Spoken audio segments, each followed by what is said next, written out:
Native tribal members tell their stories as part of the Road to Healing. The Interior Department Secretary is touring the country to hear from boarding school survivors. Her first stop of the tour, Southwest Oklahoma. The heartbeat of many nations gathered at Riverside Indian School in Anadarko Saturday morning. For some in the crowd, their visit here brought back memories. I spent 12 years in this household, and that's what it was like, hell. Donald Niconi admits Riverside has changed, but his 12 years at the school were at a time when Native children were taken from their homes, stripped of their tribal and cultural identities. Told me I was no longer allowed to use my name.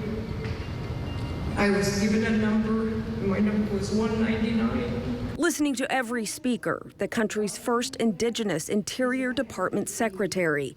Deb Holland is also a descendant of Indian boarding school survivors. We need to tell our stories.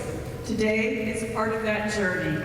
Holland commissioned a study into the 400 schools the federal government operated or supported for more than 100 years. Holland's report showed many children never made it back home.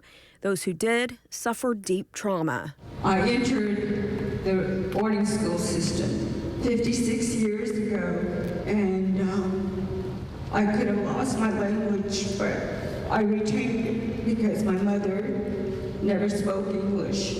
Her story was much like the others. Their hair was cut, their clothes taken, and shuffled into dorms to assimilate to a different way of life, as some described. Everyone who spoke is on the same journey, and their words were recorded for history. As we mourn what we have lost, please know that we still have so much to gain.